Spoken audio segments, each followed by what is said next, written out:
Okay, so ladies and gentlemen, welcome back to the first news roundup of the year. So today we're going to go over a few stories that I missed over the past week because I took some time off. But of course, there are also quite a few juicy stories to get into surrounding the DCU, even the Batman and other things. So go ahead, leave a like on this video only if you do go on to enjoy it. Dislike it if you want to, why not? And also, hey, double check the subscribe button because I have a lot of you telling me, and I know I've said this a few times, that you thought you were already subscribed to the channel, but it turns out I was just popping up on your homepage time and time again. So maybe today is the day you'll hit that subscribe button. So first off, we need to talk about Lobo, because I wasn't here. It was the Christmas period when this news dropped. I was not even in my apartment right now, so I was like, okay, you know, a lot of people are going to be commenting on the video I did upload, which was the DCU discussion series that I pre-recorded, saying, hey, Boba, why aren't you talking about this? Well, now I finally can.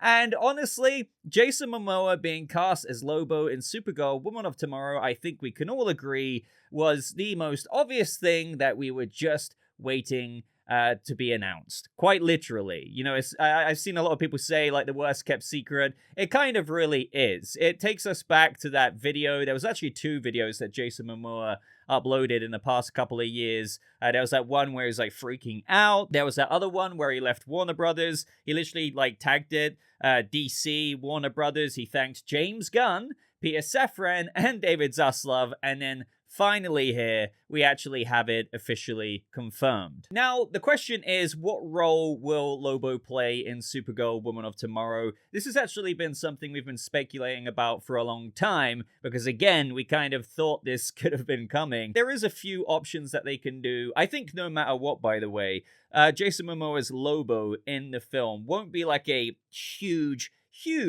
role. I can't guarantee that, but I don't think it will be tiny either. However, I do think, regardless, it will be a backdoor to his character just entering the DCU in terms of, hey, here's Lobo. If he's received well, we could do a separate Lobo project. Even outside of that, it's just more world building, especially with how kind of cosmic and spacefaring the Supergirl Woman of Tomorrow story is. I think we're going to get quite a bit of world building in that. I think he could be introduced as this somewhat secondary antagonist, if you will, because obviously we have Krem of the Yellow Hills, and he's already been cast in the movie. That character is very core to the story and the very mission that Supergirl goes on. But I do think, as per what a lot of people are speculating about, that maybe Krem hires Lobo with regards to trying to go after Supergirl, because in the comic there is a bounty hunter hired. It's not Lobo, but they might try and make it Lobo, if you know what I mean, to kind of just change up the story a little bit by bringing in that bigger DC character. As I always say, adaptations don't copy and paste, although I'm sure, just given who's handling this movie, that it will be very true to the actual Supergirl Woman of Tomorrow story. It could even be the case that Lobo, the bounty hunter, when going on this bounty, might not even end up, like, agreeing with... I mean, you have to question how they're truly going to portray his character. Are they going to make him more anti-hero-esque, or are they going to make him more, you know, straight-up villainous? So when he goes after Supergirl, he won't be talked around or anything. But there is, like, another option as well, just with regards to how Tom King, the writer of Supergirl Woman of Tomorrow, did actually say that the book began as me pitching a Lobo Supergirl book. And it was my editor, Brittany Holster and Jamie Rich, who were like, no, take Lobo out and make Supergirl the Rooster Cogburn character. So originally, Supergirl Woman of Tomorrow was meant to be a Lobo Supergirl story. Now, you know, this is just my intuition here. I felt like that kind of sounded like,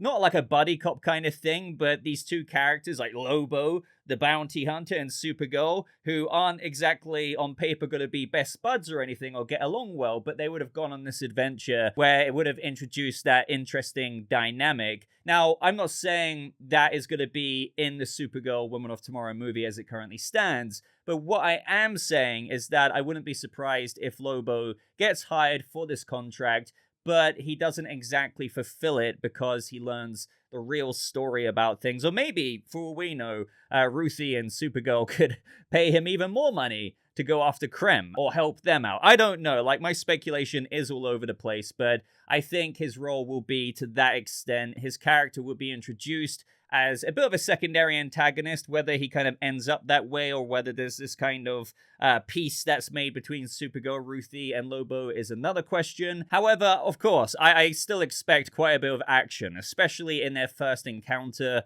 with one another. They're not going to start off shaking hands at all, so there could be quite an explosive fight there that could be very, very satisfying to watch if they do nail it, of course. But this casting also brought up some controversy, to the point of where I was starting to get a little bit triggered, because it's the same people who keep, like, it's like they don't have the comprehension when reading it, or like they're choosing to be willfully ignorant to the actual things that were said. And this surrounds a lot of people saying, oh, well, James Gunn was lying. Because we had reports like this. Way back on January 31st, 2023, James Gunn denies rumors that Jason Momoa will play Lobo in the new DC Universe by saying, I will say that we won't have an actor playing two roles. Now, it's stories like this, headlines by outlets like this, that misconstrue what James Gunn said. Now, this isn't me shilling. This is me just talking candidly to you to be like,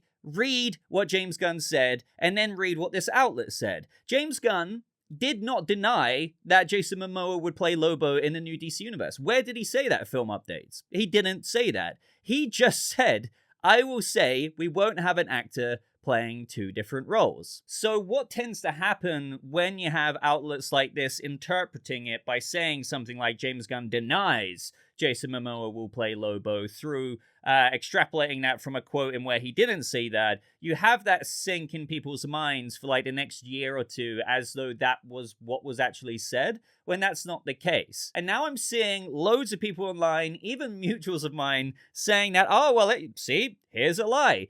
But the thing is Jason Momoa playing two roles in the DCU? No. Is he playing Aquaman as well as Lobo in the new DCU? No. Has he played Aquaman in a different cinematic universe? For example, the DCEU? Yes. Is he playing Lobo in the DCU? Yes. But are they both roles in the DCU? No. So, as James Gunn said, true to his word, I will say we won't have an actor playing two different roles with respect to the DCU. Jason Momoa is not playing two different roles because he will not be cast as the new DCU's iteration of Aquaman whenever the heck we could see Aquaman one day in the DCU. But for all we know, that could be years from now, and yes, that would be a different actor. So just to frickin' hammer the nail in the coffin here, Jason Momoa is not playing two roles, he is playing one role, and that is Lobo. I see some people nitpicking saying, well, Jason Momoa is playing, or has played two roles. He played Aquaman, and now he's playing Lobo, but it's like, it's completely flying over their head. Like, why are you bringing that up? That's not relevant to what we're talking about. The fact is, he's playing Lobo, one role in the DCU, and James Gunn said that he won't have an actor playing two different roles. But the exception here, before anyone nitpicks this, because James Gunn did clarify that, of course, you have actors like Alan Tudyk, Sean Gunn, technically playing more than one role, but a lot of people like to attack this one, but again, it completely flies over their head. When they are playing a live action role, for example, like Sean Gunn is using his own likeness as Maxwell Lord in the DCU, he will not be using his own likeness as another character like, I don't know, Sean Gunn playing Booster Gold, dare I say it. Do you know what I mean? Now, Sean Gunn has played G.I. Robot. He's played Weasel. But those are characters in where the exception is made because it's not like you would have G.I. Robot looking like Sean Gunn or Weasel looking like Sean Gunn. So the quote in where James Gunn says that you won't have an actor playing two roles applies to where, you know, you wouldn't have Jason Momoa with his Jason Momoa live action likeness playing both Aquaman in that armor as well as Lobo over here in some makeup and prosthetics. You will not have that. So it's just so simple that it does frustrate me that I have to go on a rant about this because some people are just so tone deaf about it, ignoring the most basic understanding about it to me, which is as simple as 2 + 2 = 4, or was it 5? No, maybe it is 5 according to these. Okay, I'm going too far here, but it's just that simple. It really, to me, when it gets spun this other way, it really does seem to me that it's showing a very obvious confirmation bias stance where their mind is already made up. Like, and so whatever way they interpret something like this, it's going to be done in a negative way. Now, again, on the channel here, I will call things out if I find something that I disagree with, or there is a lie and a contradiction, like I did before with James Gunn and his quotes about Gal Gadot and Wonder Woman back in the day. I was like, hey, this doesn't make sense. But when it comes to stuff like this, no, like, I don't see anything wrong here. Like, literally, I don't. So, rant over there, but I just wanted to, like, kind of have a little bit of a spew about that, because it's dumbfounding to me how people just don't understand this. Or the alternative is that they kind of do deep down, but they're not gonna like be level-headed about it and actually say it how it actually is. I don't know, because again, people are acting like Jason Momoa is playing Aquaman and Lobo in the DCU. That's not the case. I know I've already said it, but I don't get it. How do you get that out of this? But moving on now, in other news, well, a lot of you have been asking me about my thoughts on the rumored Superman test screenings and those that were negative and whatnot. Some of you were even saying, hey, Boba, why aren't you talking about this, eh? You know, why are you just being a shill and not Can a guy have some time off over Christmas? Like, I mean, that's the only reason why I didn't talk about it. And the videos I did upload were pre-recorded. But anyway, so the story behind this is that we have good old Jeff Snyder here, who, as I always say, he has got some things right in the past, but also many things wrong. I think that's usually the case when you're a reporter and you might hear some scoops from inside sources. You can't always be absolutely right about that. The same with Twitter scoopers and whatnot, unless, of course, they have an immaculate track record where they've got, I don't know, 7 out of 10 things right. I would say that's pretty damn good and reliable.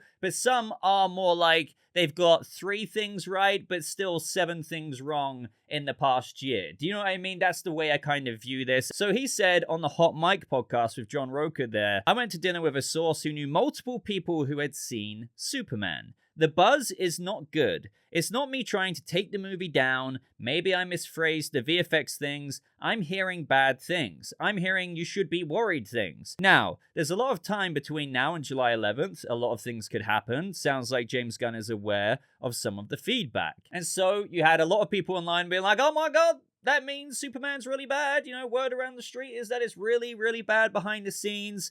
And the thing is with my thoughts on this is, I don't know. I don't know if his source is true. I don't know if it's false. It's the kind of thing where it's like, well, you have to take it with a grain of salt. It could be true. It could be false. But there were other reports coming out after this. There's comicbookmovie.com, a source that I don't really use, but they were saying that on this week's episode of the Hot Mic, host Jeff Snyder and John Roker shared some thoughts that we just read out. They're saying that we've now heard from a well-placed source who has spoken to people who've seen the movie, and their feedback was a lot more positive. They're hearing that Superman was described as Guardians of the Galaxy level good, and while some of the VFX was unfinished in those screenings, a lot of the shots were polished enough, even with 7 months to go before release. Those in attendance reportedly loved the movie. Do I believe these people? No. Can I guarantee that they're faking the good reception? No. I don't know. Like, this is what I mean. So my thoughts on this, I always find it fascinating because I really, unless it's such a credible place, I can't say either way. Although I do have my optimism about the movie, and knowing that James Gunn did really well with Peacemaker. Again, it might not be to your tastes, of course, but like Peacemaker was received really, really well. Creature Commandos is being received really well. I mean, it's got a season 2 after all. Guardians of the Galaxy did very, very well. So, of course, he hasn't done a movie quite like this, where it's not really his formulaic approach of like a team of misfits, this, that, and the other. But I do have a lot of optimism about it. So if it really was as negative as Jeff Snyder was saying, yes, I would be a bit concerned. But I don't take that to heart at all right now, just because I don't know his source personally, and I just can't quite believe that right now. And for what it's worth, though, we had Viewer Anon, who I would say is quite a decent inside scooper on Twitter. I'm sure many of you know him. And he said, quoting this, the comic book movie one, but he's also generally speaking about other reports like Jeff Snyder's, any and all Superman test screenings so far, I don't know how many have taken place, have been internal. even by test screening standards, take any leaks from internal screenings, positive or negative, with a huge grain of salt. Everyone knows that test screening reactions are not automatically indicative of quality or wide reaction, but a public test screening can at least be verified. Internally, you're dependent on someone at the studio or close to the filmmakers to break their confidence. It's just a lot less verifiable, more open to BS. Remember when Batman vs. Superman got a standing ovation from Warner Brothers execs, or randos saying, "Trust me, bro," about a movie they're trying to hype up or kill? I agree. For now, especially with Viewer Anon's last post on that thread of his, that's the way I'm viewing it. Like, right now, it's just, is this just a lot of fake, like, hype up from some places, like the comic book movie one, to say it's Guardians of the Galaxy level good, and with Jeff Snyder's report is what he's hearing, and what I believe that he believes he's hearing is deliberately being sown as negative to kill it. I don't know. I really don't know. We did have another journalist, Matthias Latora, addressing the recent negative Superman test screening rumors, saying that there has been no test screening for Superman recently. I know this from an excellent source. Don't believe anything you read. Do we believe him?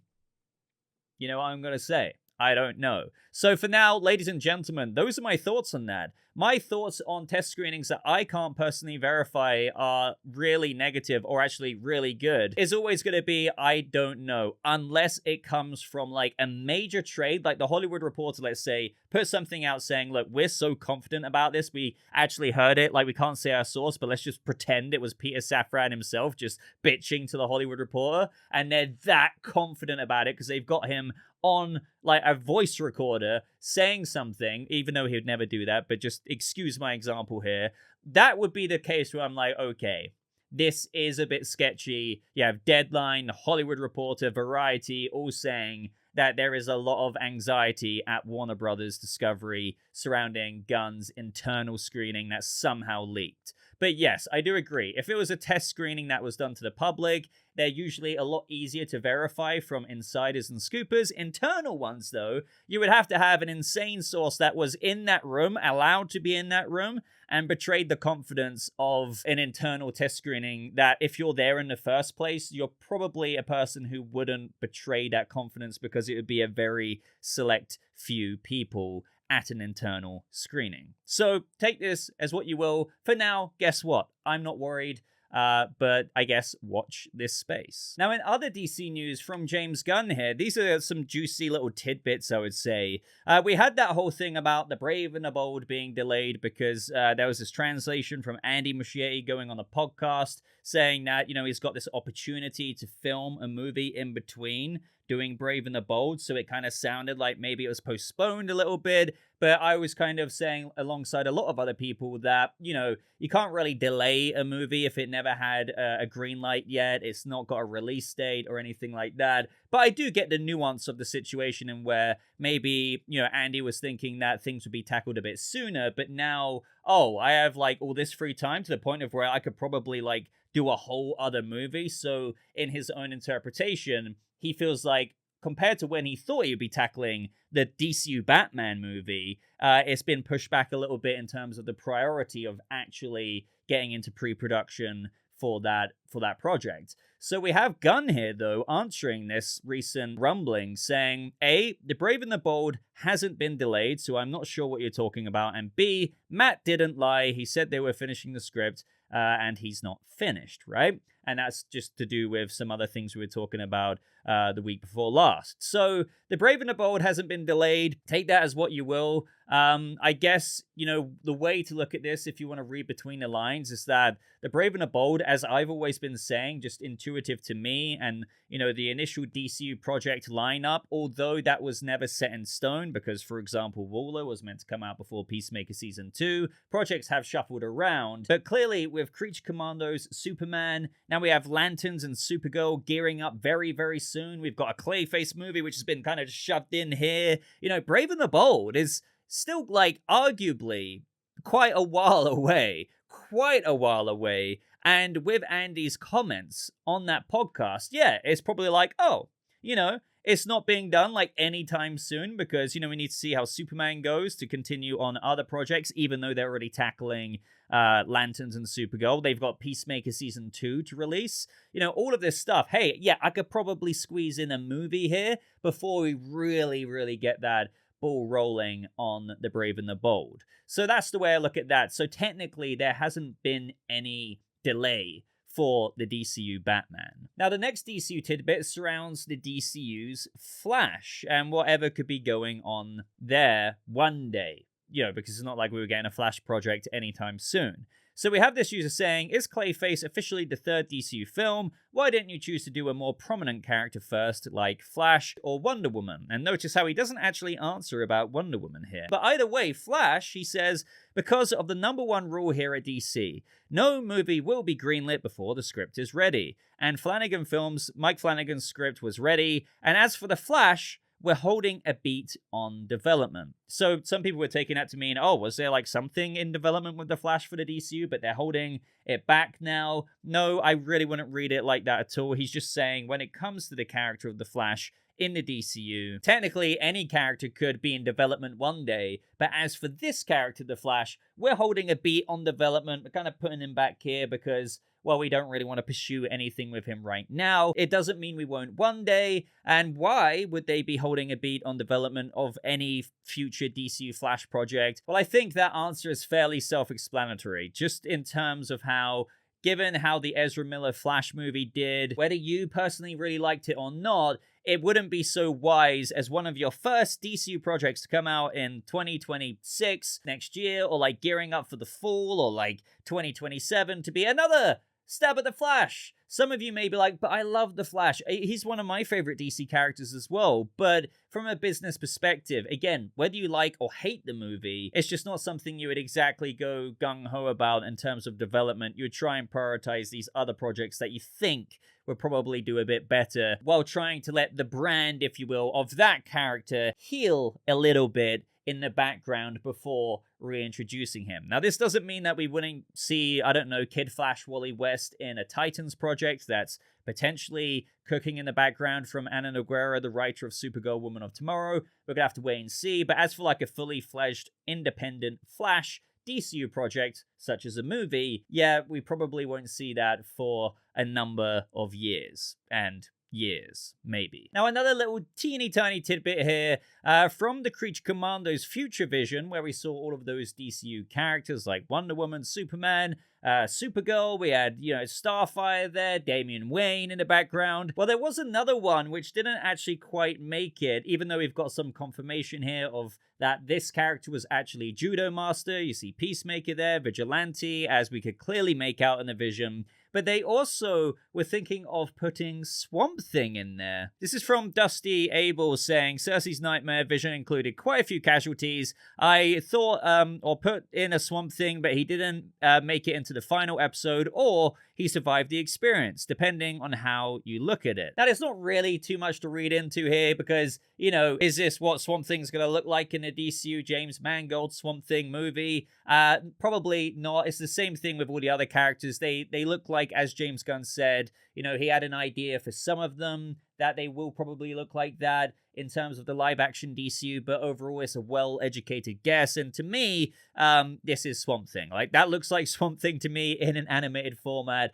So, just something I wanted to chuck out there. Would have been cool to see him in there. I don't know why he didn't make it. Probably because, even though there were all these characters in the background, they only had so much screen space to highlight a few, like Batman, Superman, Wonder Woman, some other projects that are due to release, like Supergirl, of course, Peacemaker Season 2, with Judo Master there and Vigilante. But it would have been cool to see Swamp Thing somewhere in the background, but I appreciate the behind-the-scenes little tidbit either way. Now, lastly, everybody, for this video, we have another rumor from Jeff Snyder. Now, this is from DC Film News saying, rumor, the Ian Snyder believes there might be some truth to Mr. Freeze appearing in the Batman 2. So Jeff Snyder says, I think there may be a little bit of truth to those Mr. Freeze rumors. An untested, unproven source reached out to suggest this. So let's just get this out the way. So Jeff Snyder, who I already said, reliability is up to you kind of thing, he himself is saying, untested, unproven source. So I just thought I may as well include this in the video before somebody says to me, hey, Boba, why didn't you talk about the Mr. Freeze rumors? Well, here you go. Now, my thoughts on this is, believe it or not, I know this is kind of an unpopular opinion, but I do think, as Matt Reeves said himself, that it would be interesting to unwind the fantastical and see how he can make Mr. Freeze work in his grounded, less fantastical universe. I do think that it could work. It may not work in terms of your preferences for the character, so let me get that clear. Like, you know, you may view Mr. Freeze as only being done in an extremely fantastical way, to the point of where if you kind of unwind those fantastical elements of the character, like, you know, literally living at a sub-zero temperature among other things like his ice gun, then that's no longer really, you know, is that really Mr. Freeze anymore? Now, I've done a whole video on this in my The Batman Rogues Gallery adaptation series, which I haven't done an episode on for quite a while. Sorry to those of you who want to see another one of those. Let me know down in the comments below if you do. But it's a series in where I cover each Rogues Gallery villain, or some of the more popular ones at least, and see how I genuinely think they could be adapted through the lens on what I best understand in terms of how Matt Reeves would approach it and execute it. Now, I'm not Matt Reeves myself, obviously, so it is just my interpretation of Matt Reeves's potential interpretation, but I conclude whether I think they can work or not, and I said I do actually think it would be really cool to see a Mr. Freeze story in Matt Reeves' world, even, yes, in a slightly more grounded, less fantastical way, and seeing how Matt Reeves, with the way he kind of, you know, counters that and still makes it, like, super cool and innovative on even, yes, a fantastical character, I just think that would be awesome. I really, really do. Even though I totally understand those of you who are like, well, to me, that wouldn't really be Mr. Freeze anymore if you kind of change this element of the character and that aspect. Fair enough, but I would still love to see it. So, you know, as for my thoughts about the validity of this rumor, you know, I would take it with a whopping ton of salt, if you will. I don't really particularly believe it. Now, in some other little tidbit Batman stuff, The Batman, that is, we have Robert Pattinson's trainer saying he was filming the drama with Zendaya, but he was trying to make sure he kept in shape and training martial arts to stay prepared for Batman. Which I think is just awesome. Like, the fact that we've now got confirmation that Robert Pattinson behind the scenes has, like, despite the other filming he's been doing, been trying to keep in shape a bit and do some training in martial arts to stay prepared for the filming of the Batman Part 2. But, you know, I feel like, you know, he's got quite a while and actually doesn't need to worry about that so much considering the delay till 2027. But having said that, I do retract that a little bit because they're still looking to film Part 2 July, September-ish this year, as so the rumors go. I mean, they're definitely meant to start shooting this year. Matt Reeves has said that himself, but it's looking to be late summer. So, yeah, I mean, maybe he could just keep training and maybe bulk up a little bit more for the Batman Part 2 if he keeps it up all of this year before maybe going into a bit more intense training a few months before production actually starts. I know a lot of people would like to see Robert Pattinson bulk up just a little bit more. For me, I actually really don't mind the shape that he was in the Batman Part 1. Again, for me, if he's in a Bruce Wayne suit like he was attending the mayor's funeral and he looks like Bruce Wayne like he did, absolutely fine with me. And then when he puts the bloody armor on as Batman, and it kind of adds that armor bulk anyway, and I think like 8 out of 10 of us mostly agree that he looks incredible as Batman in that suit, then that works for me as well. Does he really have to add on 45 pounds of muscle to convince you that he's I don't think so. I know some of you still say, oh, skinny Batman. No. He looks like Batman. It's good enough for me. But hey, sure, like if you put some more weight on for another shirtless investigation, spray painting the floor scene, why not? Why not? But that is everything that I've got for you guys in today's video. Let me know your thoughts on every single story that we had to discuss. As usual, there's quite a bit, so I'll be reading every single comment as usual in the comment section below. Would really appreciate a like on this video if you got this far, especially if you got this far. It just goes a long way to getting this video out there to a few more people. Of course, consider subscribing to stay up to date on more news updates just like this, reviews and breakdowns. But until next time, ladies and gentlemen, just thank you once again so much for watching and for your support. I hope you all have a lovely rest of your day and weekend ahead. And I'll see all of you people of the DCU in the next video. Goodbye.